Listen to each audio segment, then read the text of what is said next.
Good evening, everybody. Welcome to your Monday night edition of Not in Our Rangers podcast. I'm your host, Gary.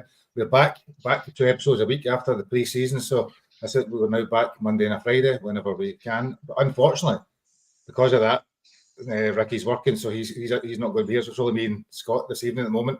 We may be joined by Ross potentially later on, but there's only the two of us just now.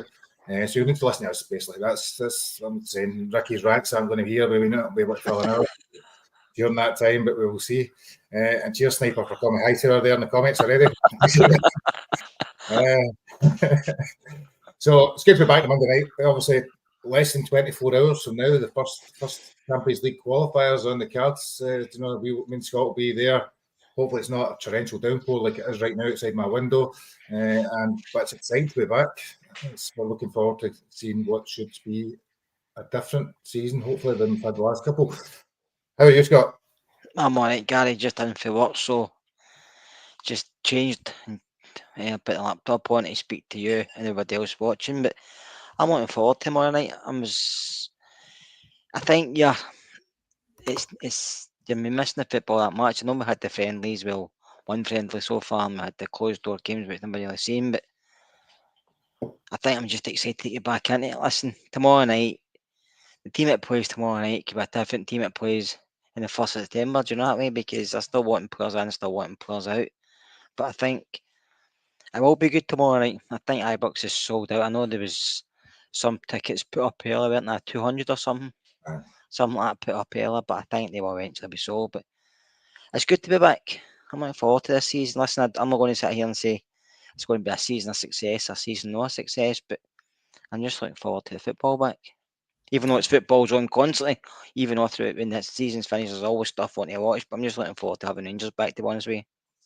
No, me too. So I was at the Rangers store yesterday getting new top ready for the season.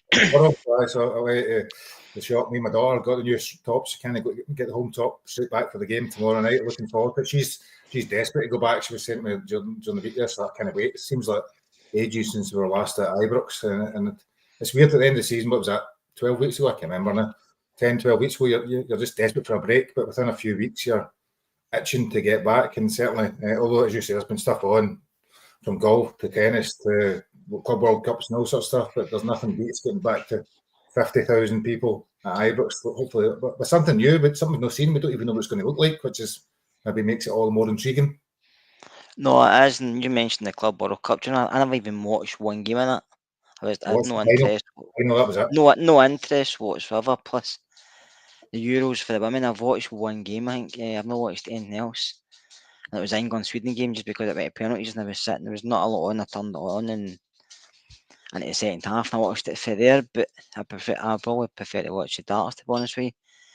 But no, I'm looking forward to it, Gary. I think we're just looking forward to it because Russell Martin's in charge now and we might be looking for something slightly different from what we've seen the past couple of seasons. Obviously, we've been various managers there, especially Clement, who at the end of the day had to leave. But I think we've read up Martin, we've seen stuff about his tactics, we've seen the players he's been bringing in, the ones he wants to try and bring in, and I think now we're looking for kind of to see what we can see tomorrow night, to see what's going to be in show, because the players have been talking up how it's slightly different training, how the formations are slightly different. Listen, there's going to be bumps in the road, isn't there? But tomorrow's a big game for us because I think maybe bumps maybe in the games and stuff, but tomorrow night we kind of have to hit the ground running because this is a really important game after today's draw. Yeah, no, definitely. Just for those that are joining us a bit later, I've seen a few people in the comments. Ricky is unfortunately working very early tomorrow morning, and if he'd done this tonight, he wouldn't get to see the game tomorrow night. So he's prioritised the football tomorrow night, which you can understand. But he will be back on Friday. Let's see before the football starts then. So before actually the ball's kicked, so What have you made of Russell Martin in this first 4 or 5 weeks of him? 'Cause I think he's probably going to grow on me with each passing week. Listen, I think we can all sit here and say he wasn't everybody's favourite, but I don't think there was a favourite people wanted. I think probably if there was one, it's probably Gerrard. But Gerrard, like I was like you, he done good, he done bad, but at the end of the day, it wasn't great either at times. But I think when we all looked at Russell Martin with Southampton and stuff, we would have thought, well, he's been sacked, blah blah blah, and then we come on to the glamorous, the boy for Madrid, didn't we? Ancelotti, yeah. So it's like we were looking at that, thinking a wee bit of romance here, a wee bit of nostalgia, bringing in a Spaniard or an Italian, you should say, but coming from Madrid and looking that way. But I think probably overall, sitting listening to Russell Martin and looking at the stuff he wants to do and looking back at Swansea, MK Dons and Southampton, he does play an exciting style of football. There's going to be this. We're going to be sitting in some games thinking they've maybe scored 4 and let in 2 or 3. And I'm not talking Kevin Keegan style, but you know, you know what I mean. You would love it. No, but I think it's just going to be different. And I think that's what we need, Gary, because I think we need something different. I think the last couple of seasons has been very sameish over the past few years, and we were stagnating. Nothing was building for us. It was everything was one step forward, 2 steps back, and we just want to see a club going forward. Do you know what I mean? Even if it takes its time, but we see progression. That's what we're looking for as fans. We're not looking for a treble next season. We would all love that, but we're not looking for that. We're looking for just to see us moving forward, even if it's slowly moving forward. But then we can see, well, there's something at the end. It just felt a bit when Gerrard came in and we lost the cup final. But I came away from that game thinking we're not far away here to being a really good side. So that's again that I'm not saying that's a benchmark, but that's what we're kind of looking for, just moving forward. Just talk about that. Do you know? I don't know if you watched or listened to Heart and Hand, Gerrard years ago through the kind of managers and things like that. It's interesting. You could see it building, starting off the odd defeat here and there, the odd bad result, but the squad grew, developed, get better. The team started to grow and grow until it eventually achieved what it did. So, and I think that's what we've been missing the last couple of years with all the managers. I've seen a style, a pattern. You knew what a Gerrard team would do. You knew what the way it was going, the direction of travel, and that's probably something that we've not had. Certainly, listening to Martin, he speaks really, really well. Do you know? You've seen the stuff about Southampton before, but he talks sense. He talks, I don't know, I suppose, quite logically, but he also shows that kind of proper thing of what Rangers are all about. Yeah, he does. Obviously, he's played here and he knows the setup and he's watched all of their games because he said himself and he knew the job was within his grasp. We started watching our games to see how we were. So he probably knows a lot of the players. Maybe not personally, but he knew their styles, didn't he? As a football manager, well, you know, even just watching them and know what they're like. And I think he knows himself. If he comes up here and does really well, that's a route back to Premiership for him because we've seen it across the city. Do you know what I mean? And if that's where he wants to end up again, but if you're successful at Rangers, teams will look at that and think, well, maybe he could have another job down here or do a job somewhere else. But that's all we want is players to come here and be successful, managers to come here and be successful. And it's not happened. But yeah, I have to say, he's grown in me as well. Obviously, the proof will be with the results. But I'm not going to sit here and say I'm expecting this to be brilliant every week because I don't think we will be. I think it will take its time, but that doesn't mean we don't get results. But I think he still has to manage to get results, especially in the league. Even in games, maybe when it's not clicking at times, I think he still has to manage to get us over the line. But I think he's got an idea of what he wants to do. And it's probably a bit like a few managers have been in England and up here as well. And sometimes it doesn't work for you. You're thinking, will he change it? And I remember he got asked that. I think it was with Jamie Carragher, didn't he? Yeah. Sky Sports, your philosophy. You've been losing with Southampton, you didn't change it. But sometimes a manager who has a philosophy, they don't want to change it because that's the way they want to play. And I think the Premier League is totally different down in England than it is for anybody else because one mistake there, you're playing against guys who are world class. So you will be punished. But I think up here, he's probably got a wee bit of leeway, he can get away with it more. Obviously, in the last few seasons, we've seen we haven't because one long ball we were conceding against Dundee, whoever it was. But I think with the pressing he wants to do and the formation he wants to play, I think when it does click at times, it will be exciting, and he wants to try to get more pace in the team and players who are technically better. And so I think I'm looking forward to seeing this. I'm looking forward to tomorrow night. I'm not going to say it's going to click tomorrow night, but I'm looking forward just to see how we set up, because I think it has to be exciting, Gary, and I think that's the way we have to look at it, because in the past while it's not been exciting. It's been more hopeful than anything else. No. Well, it's been a bit depressing certainly the last couple of years going to the games. You've wanted, if you're a Rangers fan, you've wanted to try and be excited and try to find wee crumbs of thinking and enjoying games, but generally speaking, the football's been pretty abysmal. We know last year's was poor to say the least, in a lot of cases. One of the things Taff said in his interview after the press conference, and you'll know by the time you see them because you've been working, he said that after 10 years, it's a style of, he expects to see a style of football that he's never played. Any of the teams any of those 5 or 6 teams he's probably played with over the years. So what they've been training, what they've learned is something totally different than he's played during that 10-year period, which is interesting. Yeah, I mean, you can see the players we're going for are full of athleticism, and they're strong, they're quick.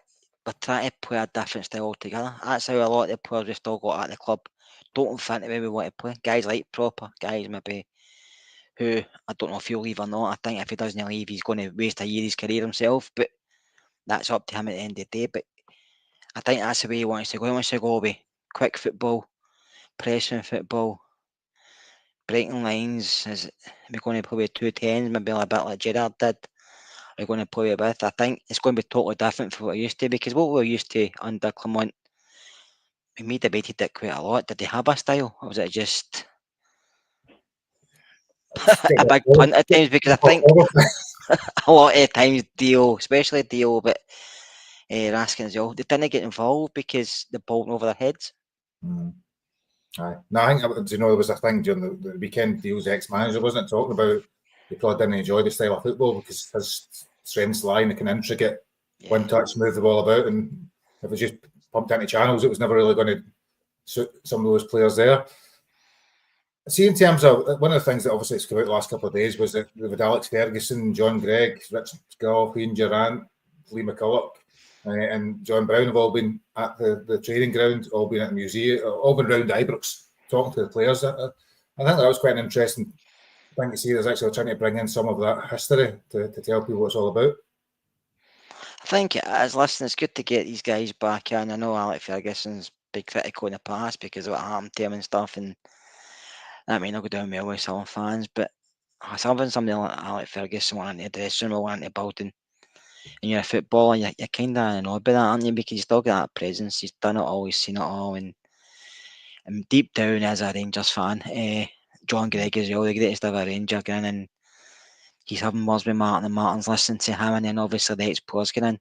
It's good to see, because we don't want ex-players telling us he's only worth 500k, and an ex-player telling us he's not good enough and stuff like that. We want guys and encouraging them, because when it clicks, Ibrox is one of the best places to play in Europe, if not the world, and when the stadium's bouncing and we're playing well, there's no better place to be. So it's good to have all these guys get in, because they know how it feels, especially John Brown. I mean, John Brown's had critics in the past because he stands his ground whereas Rangers are concerned, and it's good because we've not got a lot of people like him in the media. There's a lot of media, ex-guys media, who don't really bum us up. They seem to more slag us off or point out the negatives rather than positives, but John Brown's one of them, doesn't he? Jig's the same.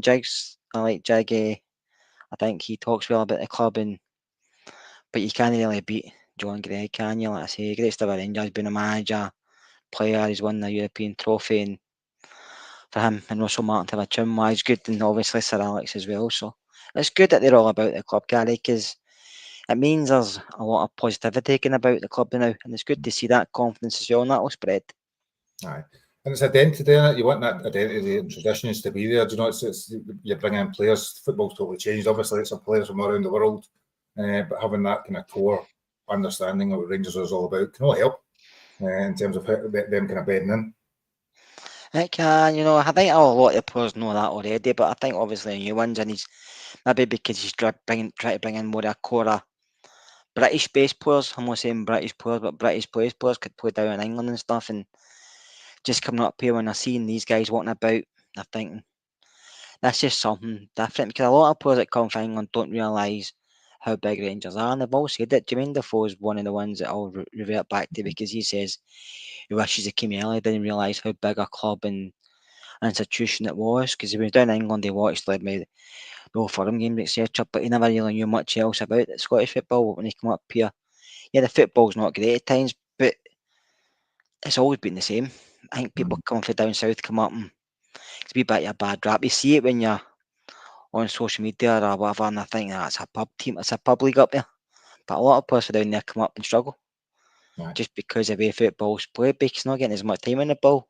So you're having to be more physical and stronger, and they do struggle. But no, but I think you've got people like Jermaine Defoe always bumming up Rangers. I think that tells you everything you need to know, because he's played at World Cups, he's played in the Premiership so many times, he's one of the top goal scorers down there, and even it makes an impression on him. Even Steven Gerrard as well, he's done Liverpool in England, and it makes a big impression on him as well. I think it shows you how big Rangers are.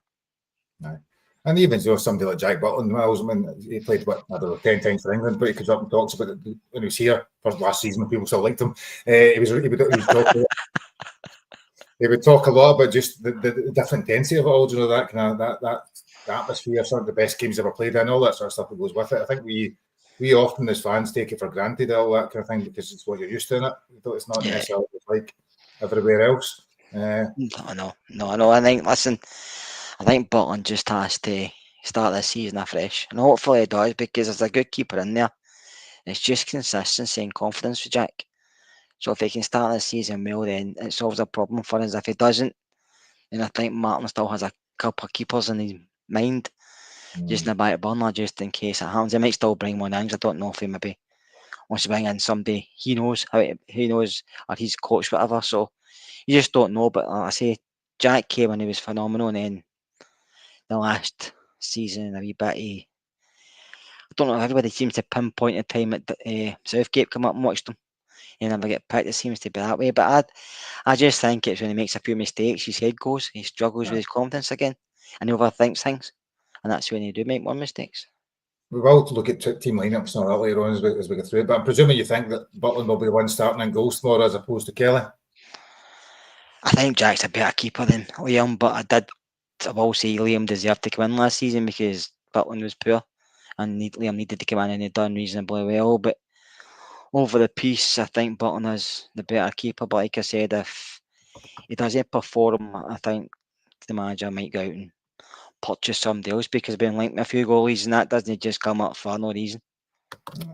No, I mean, I think he's got the ability. He don't have his career, he's not got the level of ability, and I think I'm always a bit unclear whether this not good with ball at the feet thing is going to be as big an issue as we think it is. I mean, we want to understand the ball at the feet is passing 5 yards to a player. So if you can do that, then it's not that maybe shouldn't be tricky for a professional footballer, no matter how much a goal could be rather than actual, and he certainly can save the ball. So it might not be as big an issue as a lot of people like to make it out.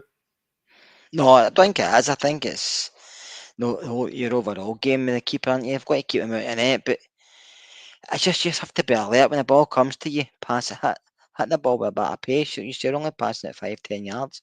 It's not like he's going to come out a goal Fabian Partey style and dribble up the part and try to pick a pass in. But that's the way football's going. They want their keeper to be more of a player than as a keeper, and sometimes it works, sometimes it doesn't. But being at Southampton, there was a guy getting on loan for Arsenal, Ramsdale, wasn't it? And he made a few errors coming. He made a few boo-boos coming out his goal and passing it to opposition players. So it can happen. Doesn't matter how good a keeper you are. So as long as you keep things simple, and keep it effective and keep it moving, we should be okay. But like I said, everybody make mistakes. But you know yourself, when a goalkeeper makes mistakes, it's more costly because it usually ends up in the back of the net. They're also more magnified if you're Rangers or a team like that when it's constant media attention in it. You know, the mistakes are, and he hadn't done well, but they are magnified. As you say, watch the Premiership, and there's a keeper making a mistake every week in terms of passing the ball to somebody. It's not uncommon. So I suppose I was thinking we'll probably let's look at rumours first, right? So before we actually talk about the game and talk about the qualifying draw, there's been a few different rumours. Let's get them out of the way because I've seen some people in the comments already talking about. And you sent a message on our group chat. Owen Beck for 10 million quid. Left back from Liverpool. Well, in the Liverpool forums today, they were talking 10 million. I've seen another price of 7 million. Listen, Owen Beck's a very good footballer. He's a very good left back. He's still learning the game. He's got a lot of potential. He done really well when he was at loan at Blackburn. But £7 million isn't a lot of money to clubs. I mean, there's a lot of clubs across Europe now spending loads of money. They're spending tons of money. A lot of clubs buying players for like 20, 30, 40, 50 million. It's something we can't really think of. Do you know what I mean? Because if you just not get the... Not so much to get a finance. When you're buying somebody for that wage, you're having to pay them a good wage as well. And I think that's...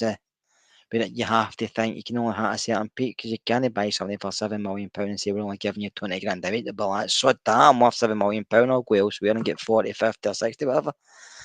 So I think we have to be clever with what we do. I mean, somebody's just putting their bets going on to Derby. If it goes on to Derby, it goes on to Derby. I think there's a lot of players probably in the same kind of bracket we can go for between now and when the window closes. But like I said, Danny, Gary, I think what he has to do first and foremost is get rid of players. I think the squad is far too large, and we can't keep bringing players in. Then we're going to have to take some tickets for the managers members, because they can't fit in the stand because of all these players that don't play. Because I mean, what's the squad, about 35 deep or something? It's quite big. I mean, so we'll probably have to release another. I'm not saying release them, but sell them, move them on, out and on, whatever. Probably at least 6 to 8 players before we can start to bring anybody else in. I was looking at this. I wrote them down earlier on, right? So, and this just coming at the top of my head. So Ridvan, who's obviously clearly not quoted proper, who probably will go soon enough. Davies, Enciala, King, Cifuentes, McCausland, Matondo, and that's just the ones I could think of there and then. Yeah. That's about 8 players. 8 players that definitely have no future already. And I still see maybe either Dessers or Igaman going. Maybe even the two of them. But I think one will go, and it probably will be Igaman. I don't know if it obviously interest in Dio and Raskin. Well, no, it kind of comes and goes in it, you know. So Paul's a question: why would Liverpool let him go on loan? Surely either a sell him or a contract extension. I think that's what some of the stuff's been talking about. They don't really want him to go on loan. They're looking primarily from sell him. Well, by all accounts, according to Liverpool for him, he's got a year left. I don't know. I don't follow Liverpool. I don't really watch them, but I just checked to see what the folk were saying about him. And by all accounts, he's got a year left. Now, if he has, does he sign a new contract, or does he say, right, I'll go on loan and I'll go somewhere, and after my year's up, I can pick where I want to go and see if somebody coming in for me? And you just don't know what he's been advised. You don't know what Liverpool have been advised. I mean, the boy's been out on loan quite a lot. So obviously, it's coming a time in his mind. He's like, well, I'm not going to get in a Liverpool team. No. I've been out on loan that much. I'm not going to get in the Liverpool side, so I have to go and further my career. Probably like Leon Kingshire done a few years ago, but he never. But I don't know, Gary. I mean, I like Owen Beck. I think he's decent. But if we don't get him, we don't get him. I think there's other players out there we can go for.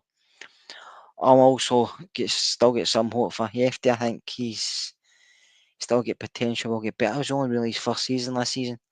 Nah. And he wasn't great, but he wasn't as bad as people say either. Nah. Do you know what I mean? Maybe he has to maybe brush up on his crossing and stuff like that, but I don't think he was that bad. Defensively, could be a wee bit better as well, but with Van, like you say, he's been told he's got his squad number took off him and everything, so I think he knows he's out the door, and like I say, a bit proper, he knows that as well, but his agent's supposed to have said he still wants to see if he's still getting some game time, so I don't know if he's getting the game time unless he thinks we're going to have a lot of injuries. Nah, and we always do have a lot of injuries. So I might be right there. I suppose Jetty's a tough one. People forget he's just turned 21, isn't he? You know, he's if we had a Scottish boy that played that amount of games and just turned 21, you'd be getting a lot more leeway, you would think, potentially. I mean, he was out on loan, was it Greece? And then he came to Rangers, so it's his first really competitive club where he's going to be starting, and I don't think he probably expected to play as many games as he did. But we're quite harsh. Fans are quite harsh. I'm not just saying Rangers fans in general. If somebody comes in and after a couple of games you don't like that person, doesn't matter how well they play after that, you've had to get that opinions in your mind. You don't like them. Do you know that way? So, but listen, I could be sitting here wrong. He could be sold. He could be loaned out, or he could turn out to be a bigger duffer than I'm saying. But I still think there's something. I've got a wee bit of hope from him. Do you think so? There's a lot of talk about who we're playing left hand side tomorrow if Ascars is injured and things like that. It seems to be the case. And I remember last season people banged on constantly, and I've seen a couple of comments about it. Jeff would be better as a left winger and a left back. But I've not heard them to quote that as a potential solution for tomorrow night.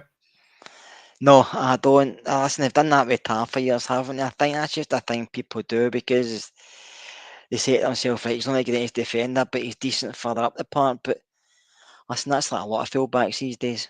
Some of them are the best defenders, but going forward, they're really, really good. Probably, but like Trent Arnold, he's always thought he was better going forward than he was defensively. Defensively, he was caught out quite a lot.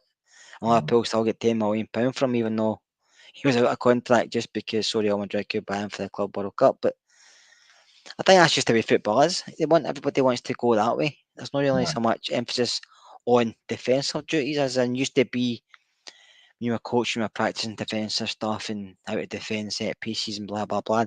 And which they probably still do, but I think now it's more on getting up the park, creating chances, scoring chances, and the way you play. Because football has changed, Gary. It's changed dramatically from when midfielders probably get more touches of the ball now than they've ever done. When you watch some football matches because the amount of passing there is. Whereas before, you used to watch games, a lot of it was long balls or going down the lines like we used to 4-4-2, but a lot of it's now. That's why you probably feel like the number 6 position is probably one of the most talked about at the moment, just because they're central to everything. Whereas before it was your 8 or your 10 or the striker, the wingers, but now it seems to be the 6 getting the control. It's probably like Man City. Rodri, yeah, but I don't feel he's the main problem for them as in because he was missing. I still think they've enough players to do better than what they've done. But you see how much he's missing because he orchestrates so much sitting in the 6, whereas somebody else in there doesn't do what he does, and other players don't like that because they want somebody that kind of does what Rodri does. So maybe that's why he brought in the boy Rothfield, because that's kind of thing he does. Because watching him at Leeds, he done it really well. Blackburn done it really well, and yeah, people say it's English Championship again. It's not a great level, but English Championship to me is probably better than the SPL, apart from maybe us and them across the city. But I think the rest of the teams will struggle. So, and Rothfield's that type of player where he's very confident in the ball, plays his head up. But he can see a pass, but it can be a short pass, a long pass. But he's a good organiser. That's what I like about him. He's a very good organiser. So sticking with Rothfield, one of the things I hate ever mentioning any other teams in here, certainly the one over the road, but for the last so many years that all I've ever heard is about how a certain central midfielder can control all the games each time, and that's the thing we probably lacked, isn't it? You know, having somebody that sits there not doing anything world beating, but just moving the ball forward, moving at space, getting the ball, and we probably haven't had that type of player for Stephen Davis maybe, and it's doing about 55 in the European season. I don't think we've had anybody since then that can control a game deep. You're probably talking about Stephen Davis and maybe the runs Arfield. Because Scotty was that good at making the right runs into the box. That's how he got into a lot of a lot of things, and we just obviously just came here a wee bit late in his career as well. But we're not really any day 2 players because Stephen Davis could play in his slippers and he was controlling the game. He was that good, Stephen. I mean, he played at a very high level, and we were lucky to get him back when we did. But that's the problem, Gary. We've not had anybody who sits in there and takes control. Obviously, had that with Barry Ferguson was there, Ian Ferguson, Stuart McCall, players like that. They would say, like, this is my game, or guys, I'm taking this with a scruffy neck. We haven't really had that with anybody. Everybody else has always wanted to pass a buck or look for Tav. And I think that's probably one of the reasons Tav gets a lot of criticism as well, because a lot of times when he was hitting his peak, he was pulling us out of holes with assists and with goals. But that was never going to last because yourself, everybody gets older, so his body was never going to do that season in, season out. So we needed to help for others, and we didn't really have it in the middle of the park because we've not got a lot of goal scorers for the middle of the park. And that's one of the things that lets us down, Gary, especially middle of the park into wide positions. Cherney done okay, but didn't he done really well? But apart from big Dessers, there's not been a lot of people putting the ball in the back of the net. It does make sense. I was just thinking about it as you're talking there. So when Davis got his injury, that was him done. I'm trying to think, probably John Lundstrom, Nico Raskin, guys like that. They're totally different type of players. Neither of them were particularly great passers, but they're all energy, do a lot of running. We've not had actually him that could sit and control, pass the ball, move it on, keep going there. I think in that type of type of style. So it definitely looks like a certain departure, and it's probably, as you say, Rothwell looks like the man that's going to fill that role. Looks like the man that's probably going to dictate a lot of the game, much more so than has been the case. Well, last year, just no midfield was dictating the game. It's probably it probably makes sense, because if you've got the ball, you want somebody who can pass the ball, which isn't necessarily now Nico Raskin or Connor Barnes forte. Yeah, no, Connor Barnes to me. I like Connor as well, but he has to. Russell Martin was spot on when he said about Nico Raskin, and Barnes probably in that boat. He does too much. He doesn't have to do all of it. And I mean, when he's talking about Nico, he was saying, well, Raskin can do this and do that, but he wants him to do less. But what he wants him to do is get involved more, as in maybe offensively, because he can score. Nico, we've seen it. We've seen him scoring goals. He's decent here for a guy his height.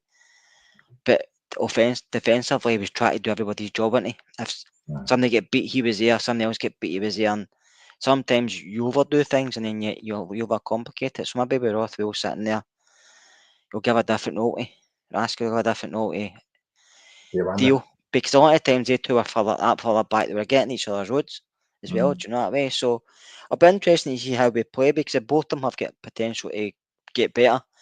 But Rothwell's, he's probably just at an age where he's hit his peak. He's 30, 29, 30, and he understands the game really, really well. He's put it at a high level, Gary. I know it's a championship most of his career, but that's a high level to be consistently. Playing week in, week out for years. Yeah. You're not a player. But it does then, I suppose, when you start, well, just before I move on back to the team stuff, so the only other rumour really I can think of since we were last on Friday was that numerous other teams are now digging about a man with Everton, Udinese, Rennes was it, and maybe, what was the other one? Feyenoord are all supposedly now interested in him, which is good for us, because the more people teams are interested in, the more likely are we to get the money that we want. That's not like Agaman. You know, I've always said that about Agaman. Yeah, he's raw. He's got a lot to learn, but to me, he's like a guy in the street. The way he plays, he just plays off the cuff. He can do something like that and get you a goal. He gets very hard to get a ball off when he's running, because he's stocky, he's well built, he's quick. But I think there's a lot in his game that he can improve on. I think that's why teams. I mean, if Everton come in for him and say we'll give you 15, 20 million, that's nothing to Everton. No in English Premiership. Decent gamble for them. It is, because I think that's the type of league he would do well in, because he's playing against better players, but he'll get more time on the ball than he does in Scotland. And he's learning for better players as well. And David Moyes is a good coach to go and play under. But you see, if there's other clubs interested, it does bump his value. Obviously, when we sell him, I think 20% go back to the team we brought him from. Is that right? 20% or something. And then we put a sell on as well. So the potential there is good, because if he can get 15 million, say 20 million, talking sake, for that can be invested back into the side, and maybe Martin can bring in more players. Also, maybe help pay proper off so he can go back to 20. I was just saying, a guy. Sorry, Matt's just put a comment there about Nathan Patterson. Do you know, it's interesting. I keep seeing Everton pods on Twitter and TikTok and things like that, and they've kind of been quite down on Nathan Patterson in it, and actually as if he's had his chance there. So it'll be interesting to see what happens with him. Certainly not somebody I expect to see back at Ibrox anytime soon. I think he's just been unlucky with injuries and performances, and he's in, for some reason, Sean Dyche, he wasn't his type of player. And I think after that, and because when he did play, he done okay, but then he was get injured. I think for a young lad, he's quite a lot of injuries. No, yes. Anyway, he's not here, so it'll be tough to talk about Rangers. Before I went to the team, then, so the Champions League draw was today, and as was Europa League one. So in the Champions League draw, let's see if I can remember to get this right. We have drawn either Victoria Plzen from Czechia, we call it nowadays, don't we? Czechia, I don't know when I'll change the Czech Republic, or Servette, who we played a couple of years ago. So that's the Champions League draw, which is pretty favourable of the options we could have got, I think, Scott. That's a decent draw, because if you get through, I'll probably say Panathinaikos, and I don't know any of these three teams, I don't watch them, but on paper, I'd probably say the Greek team are probably the stronger team out of three. But it's a decent draw, because there's every game will be hard, but if you get into a game against one of the two, you're you're going to say to yourself, we've got a good chance here. If we got a game against another draw for the Europa League, Besiktas and who was the other side again? Shakhtar. Shakhtar Donetsk. They names, because of the names as well, you say to yourself, this could be more difficult. Whereas if you're going to play Servette or Victoria, you're thinking to yourself, you've got a better chance here. So, listen, I think it's critical we get through tomorrow. I'm not saying it's going to be, if it doesn't happen for whatever reason, it's the season's no a write-off. I agree with the manager, it's no a write-off. But it could put us in such a good space, you know what I mean, going forward, because just getting through this round, even if you didn't go through the next one, you're into Europa League group stages. I know it's still not, you don't get as much business money-wise as in the European, the Champions League. Like, even though it's not called, just call it European League because there's not many champions in it. And then, but it's good. I think it's a good, favourable draw, but it's going to be difficult, these two games against Panathinaikos, but I'm confident we can see them off and beat them. Yeah, no, definitely. Right, I'll see a few comments, asking questions. Right, I'll try and explain what happens. Right, so if we get through against Panathinaikos, we are playing Victoria Plzen or Servette. Yep.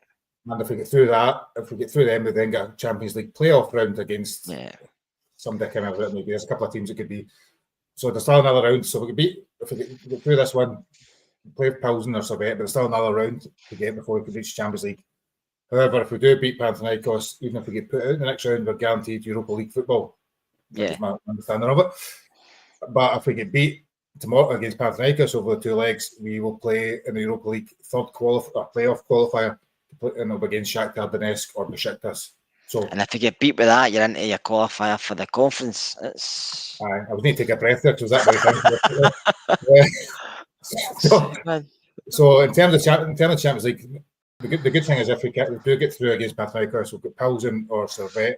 If you can get through that, you're guaranteed, even if you get put in the Champions League playoff rounds, guaranteed £5 million bonus, I think, if I remember rightly. But also gives you a one game against it. So you have got a chance. I think that's all we need. As you say, tomorrow's maybe the harder of the two, although I don't really know much about Plzen or about... I think it's harder, Gary, because we're coming into the game no playing a lot of competitive football. Probably Panathinaikos are the same, to be honest with you. They've signed a few players, we've signed a few players, but because you've signed players, some of them might not be fit to go, as in, obviously, Asgard's, according to the manager, might not make it, and then you've got other players just in the door, like Yasama. So I think if it was in a couple of weeks' time, it would have been better. But you just have to say to yourself, well, it is what it is, and just we need to go and get the result no matter what. And at the end of the day, you don't actually know. I mean, football twists and turns. We'll see what happens over the course of two games. I think all we can look for is to have a decent opportunity, and certainly of the draws that was there, that's the best we could have got. I think that's where we're at the moment. So I still would like the second leg at home, right enough, not the first leg. I mean, without even getting into the whole UEFA thing, I don't really understand why you can be seeded and not play the second leg at home. Surely that's the whole point of being seeded for some things. No, I agree with you, I know. The logic of how they do it. However, I think there's a long way of European games before we know whether in the Champions League, the Europa League, or Conference League. So we can talk about this over the next 2 months. There's 3 rounds of Europe Champions League. You're in the second, the third, then the playoff.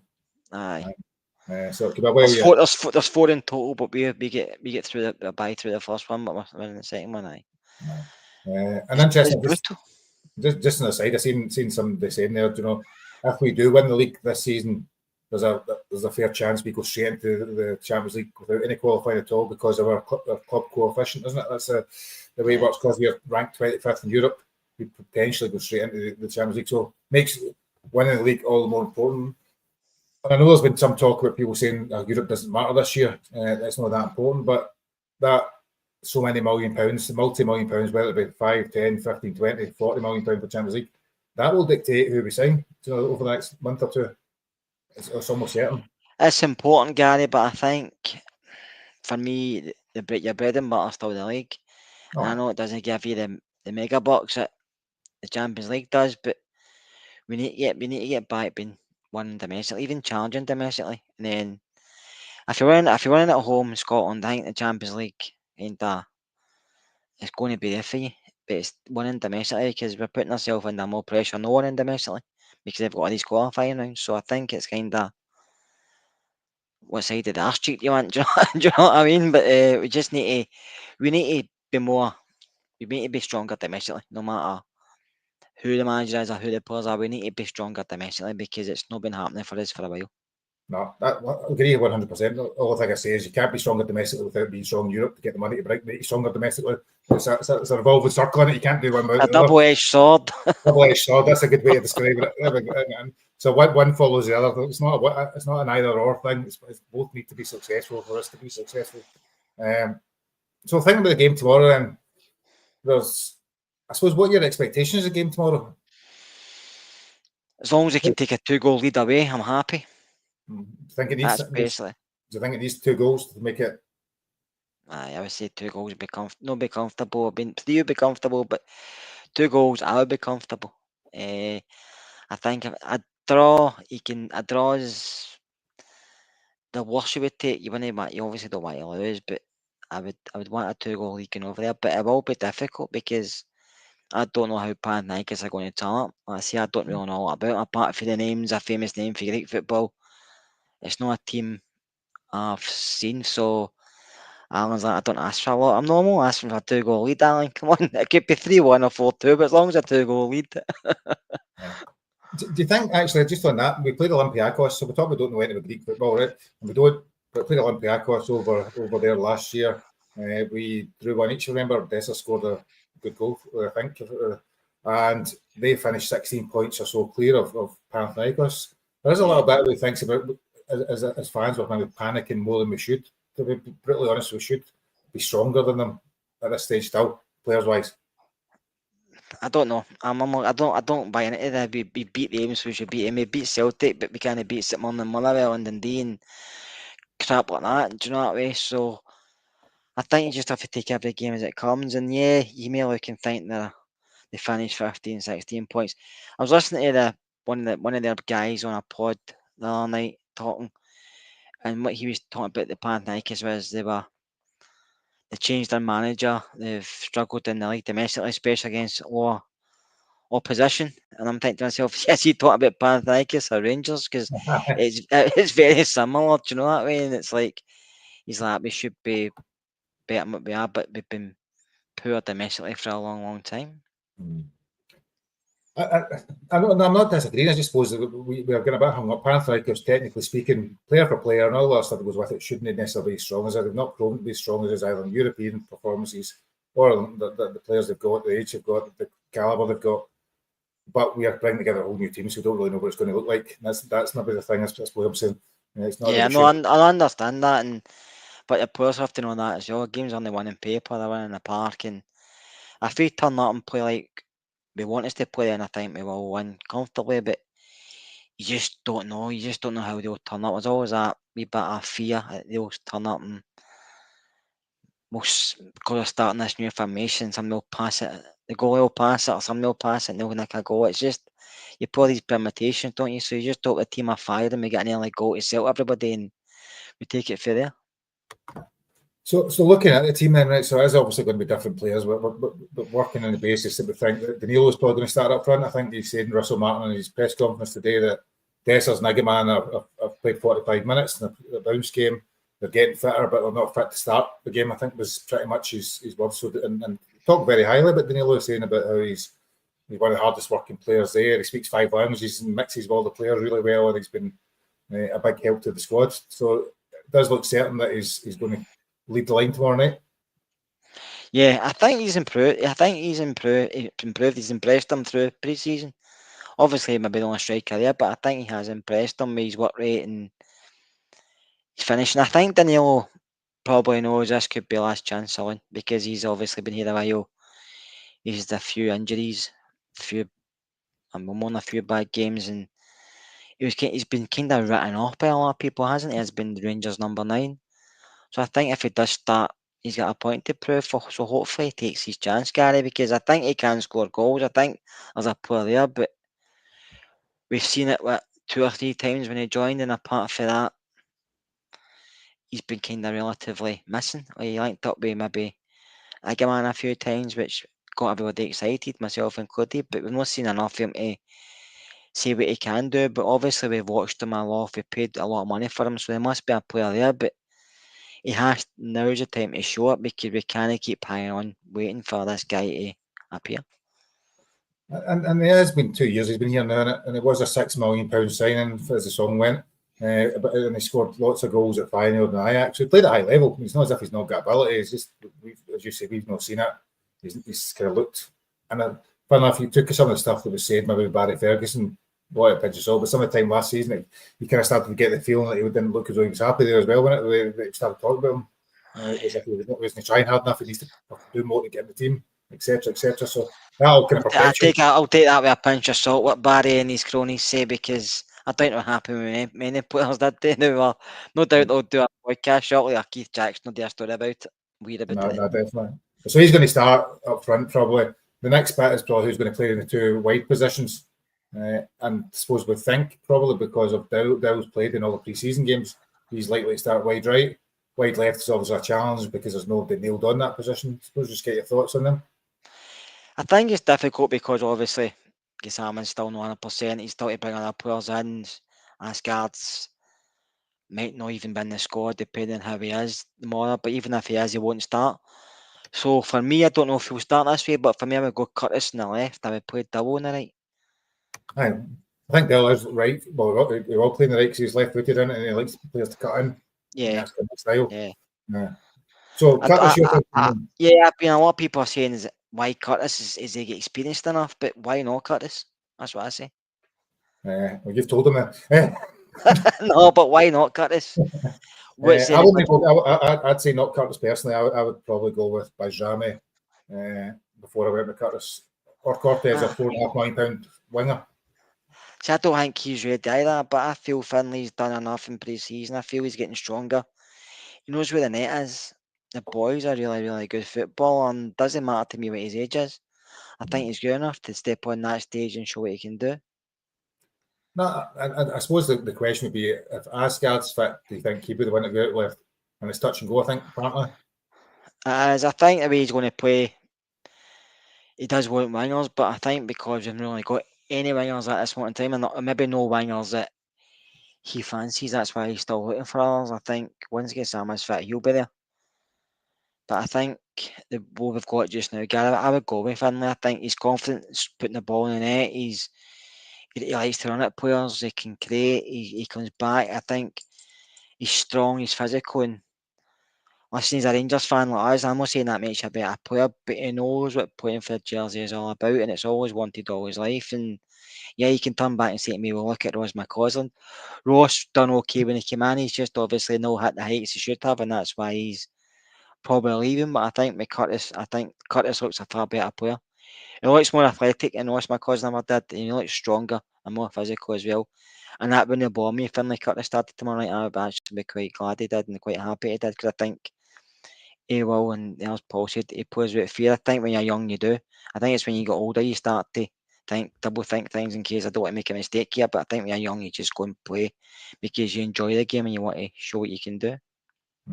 No, I think there's a fair chance he will play, Matt. I suppose I quite like Bajrami as a footballer. I suppose that's who I would maybe go with, just on the basis that his technical ability and maybe, as you said, that the experience and maybe the age, etc., might get him the nod. Certainly in a European game, might be the one that I'd probably feel slightly more comfortable with. I've not seen enough of Curtis to say he's looked good. He's plenty of potential, but I suppose Bajrami's maybe done it more and could probably do a little bit more in the game. But that's what opinions about. Time will tell, won't it? But I think you might find they might use a few players off the bench as well, just because we've not done a lot of match games at close to game, but not a lot of games as in big games apart from the Bruce games. So I think whoever starts a game, you might end up with 5 or 6 subs coming on, depending. And it's a 5 allowed, isn't it? 5, aye. Unless you get sick one for concussion. So I think you find others, Kasama might come on in minutes. I think Barami, if doesn't start, will come on, and maybe even Cortez, depending on how the game is going. But because I think he's been impressed with Finlay as well, and he's talked him up as well. So I don't know. He could surprise us all and start with a winger out there. Do you know what I mean? But I think Finlay gives you both. He can come inside, but he can also play in the flank. So depends how the manager goes. I think we probably don't need to talk much about the midfield three. It's going to be probably Raskin, Diamande, and Rothwell. I think it's pretty nailed on again. Unless I think that's the three you kind of got at the moment, isn't it? You can say maybe Lyle Cameron's there and Barron's there, and I think Lyle Cameron will maybe get some game time at some point because I think he's a player who I really like and I think can add something to his side. Barron, I like Connor, but I don't know if he'll get many minutes this season. I just think the way we're going, I think the way the manager wants to play with passing and pressing, he's good at pressing. But Barron, very good at pressing, but it's the other side of his game, his technical side, he has to improve on for me. Yeah, Paul put a comment there about Gassama. I think Martin's already said in his press conference that he's not going to start. No, he won the bench, but he might get minutes, he says, because he's still a week behind to me. Listen, he's going to be full adrenaline anyway, sitting on the bench, so when he comes on, he'll do okay, because adrenaline will get him through that game, and then it'll give him minutes in his legs anyway for next week. Or well, for Middlesbrough as well. And you said about subs there, so if we're working on the basis again, go back to the bench, I think it's going to be Tav, Suter, I'm thinking it's going to be Tav, Suter, Gia and Aarons probably. That seems to be the likely four. I don't expect any difference from that. No, I think that will be your four. I mean, you've got obviously the other boy, Fernandez, but I think I'll go with Suter and Gia, what do I call him? Giga, and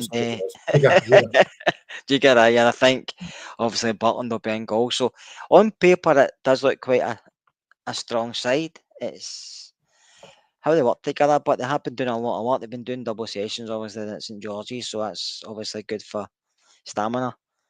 But I think obviously Dio and Raskin know each other's games very well, and I think Rothwell's clever enough just to slot in there and help him out, and they can work off him and he can work off of them. I know a big talking point probably in the start lineup has been Kieran Dowell, isn't it? So I think on the assumption that he's going to play because he's started each of probably all the pre-season games, isn't it? So from the right side, the one thing I would say is he's a left footer, one of the few left footers we've got in the team, and that style of cutting in from the right hand side probably works, and he's got a technical ability. He mentioned him, didn't he? How he's worked, and he said there were some players who he didn't think would do well, but they surprised him. I think that's what I think he won. Listen, Kieran Dowell's never been a bad footballer. He just didn't fit with us under Clement. He struggled badly with us, and we all seen it. He didn't look happy. He didn't look like he knew what he was doing, and a lot of time he was playing through the motion, or when he did come on, he was having minutes here and minutes there, and it wasn't good for the boy. He went to Birmingham. I'm surprised they never took a gamble on him, but obviously they've got money to burn, so they can go out and spend bigger money than on players rather than Kieran Dowell. But even down there, and he get his confidence back, and he was playing the 10 role down there, Gary. He wasn't playing the right and the left, he was playing the 10. He was just sitting behind Stansfield, just flirting about, and I think that's where he's more comfortable, because he can go left, he can go right, but I think he's comfortable just giving him a free role, because he picks up the ball, he runs with it well, he can play a pass, he can get involved, he'll be scoring a few goals as well. So it'll be interesting to see, because I was one of the ones that written him off, but if he can get back to being the player that Martin will know him really well, with obviously managing in the League One and managing the Championship. He's probably seen him many times firsthand how good he can be in the park. So maybe that's one of the reasons Martin does want him involved, because he knows there's a player there. And if he can get that out of him, that'll be good for us. If he doesn't, then obviously it's back to the player again, maybe getting back out and loan or going somewhere else. But if Martin can get a player that we know is there, then that will help us. Yeah, and as you said earlier on, by the 1st of September, there'll be a bunch of different players anyway. You know, it's not to say that because Dell starts right midfield tomorrow or right wing, he's going to play that way all season. The likelihood is we're going to bring in other players around there. So I suppose you said that. So we're talking there about that's if we think the team will be probably around about them. There's maybe the odd thing about Curtis, Bajrami. Other than that, there's very little change. So you look at the bench, you've got Fernandez, Barron, Cameron, say Bajrami if Curtis is playing, Bailey Rice, Cortez, Danilo, Dessers, Igaman, Gassama. It's quite a strong looking bench potentially. I was about to say that. That's one of the strongest benches we've had for a while, isn't it? No, just that when I jotted them all down, I was thinking that's actually there's a lot of people that can make a difference in a game. It looks of it. I do think he'll use, like I said earlier, 4 or 5 subs. I said 5 or 6 earlier, but I do think he'll use 4 or 5 subs, because I think he will have to, because obviously it's still the start of the season, and he'll want to bring him on as well. But I think there's guys there like Dessers who come on and score. Agavana can come on and change the game. Gisama can come on and change the game. So Cameron can come on as well. So I think there's guys there, even at the back, if he gets something injured, Fernandez can come on. So it's good that we've got a squad strong enough. Obviously, Baylor Rice, we know what he can do. He can come on and, I mean, him and Curtis coming at Old Trafford never looked out of place, do you know that way? So I think these two guys are there, and they know they can do it in the big stage, and I know that they're happy to do it as well. So I'm happy with the squad we've got. But like you said, by the time this game, if you look back, we hit September and we look back, they could be another 4, 5, 6, even 7 more new players, because I think he wants more in. But obviously, we need to get some out first. Aye, and that's it. You know, you need the squad to drop down. Those 8 or 9, 10 players we talked about earlier on need to go before you can start bringing in all sorts of other ones to go with it. So I was reading yesterday that Tav 10 years ago yesterday joined the club on the 20th of July or something like that. So 10 years ago yesterday, he's done a press conference today. I think it's 500 and odd games, however many goals. I've no desire to have a long Tav sessions, because it's people just like talk about it. But I think it would be wrong not to mark the fact that's 10 years passed by. So into his final season, and he will again lead the team out tomorrow. Listen, Tav will have his critics, right? He'll have people who like him, he'll have people who don't like him, and he'll have people sitting in the middle on the fence saying he's maybe should have left, like myself. I think he's been here just too long. I think his legs have went, but as long as he's here and the manager plays him, then you're going to have to say, fair enough. I think he's been overplayed at times, because he's the only person we've maybe had to look to. Because, like I said earlier, we've not been getting goals for other places. So a lot of times we've been looking to Tav to come up with a big moment. Yeah, people can look at him and say he's not won enough, and rightly so. That is a good point, but also that's not down to him either. It's up to the club to recruit. It's up to the recruitment, not just him. So you can look at that both ways. But for what we bought him for, and for what he's done and how many games he's played, he's always been available, and the goals and assists, you have to say he's been a success. Trophy wise, no, but as in a player buying for what they've done, he's been a success. Yeah, and there's not many players in this day and age, and the way football is nowadays. It's been there 10 years or somewhere, played 550 games or whatever it may be. So on average, best part of 50 games a season.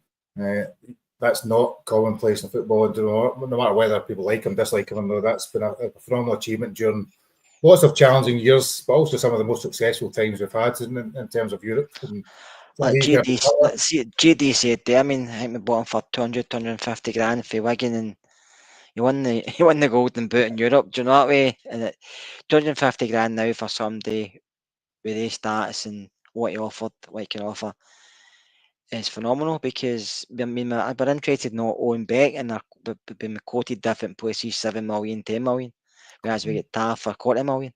I know it was a while back, but well, you said 10 years ago isn't as long as you think. But I just wish he had a couple more trophies under his belt, just to get people off his back. But I will sit and still say I think he's been here a season too long, maybe 2 seasons too long. But he will play tomorrow night, and when he does, obviously we'll support him until he's not here anymore. Aye. So congratulations on the 10-year anniversary. So as we come to the end, then I think we'll do a wee score prediction, Scott. I will meet you at half time, no doubt, tomorrow, and we'll be either on the way to a positive result, or we'll be moaning about how poor we look. But in terms of tomorrow night's game, what's your score prediction? And scorers. Me, I'm going 3-1. 3-1. Scorer then, or scorers, go for it, list. First goal scorer will be Danilo, and I think Double will score, and I also think Raskin will score. So 3-1. So as in a comfortable 3-1, or as in 1-0 down and come rocking back?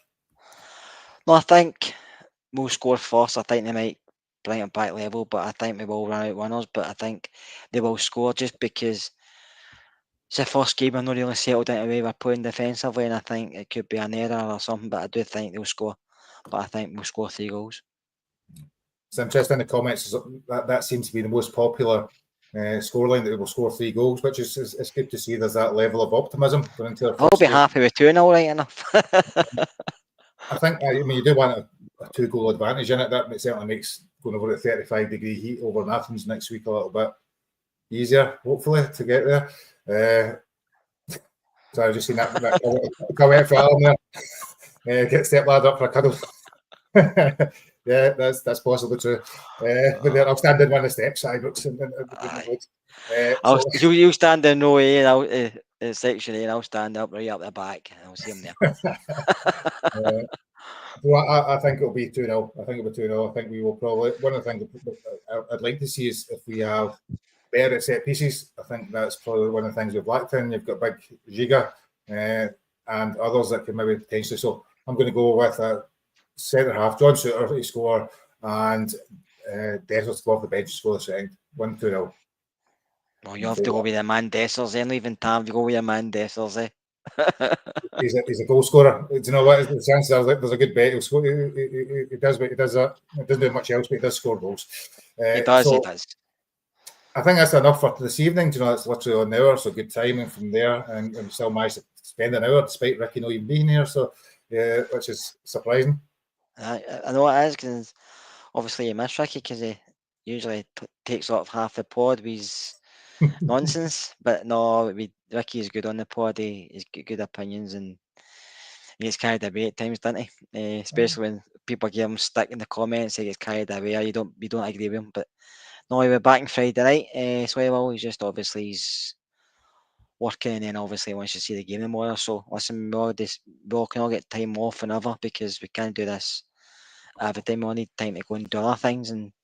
But myself will back Friday, Ricky, and hopefully Gary, and we'll. Should be. I'm doing this. I'm doing this. And this is your job, Gary. What am I done? That's all right. Just leaving you to talk there for a minute.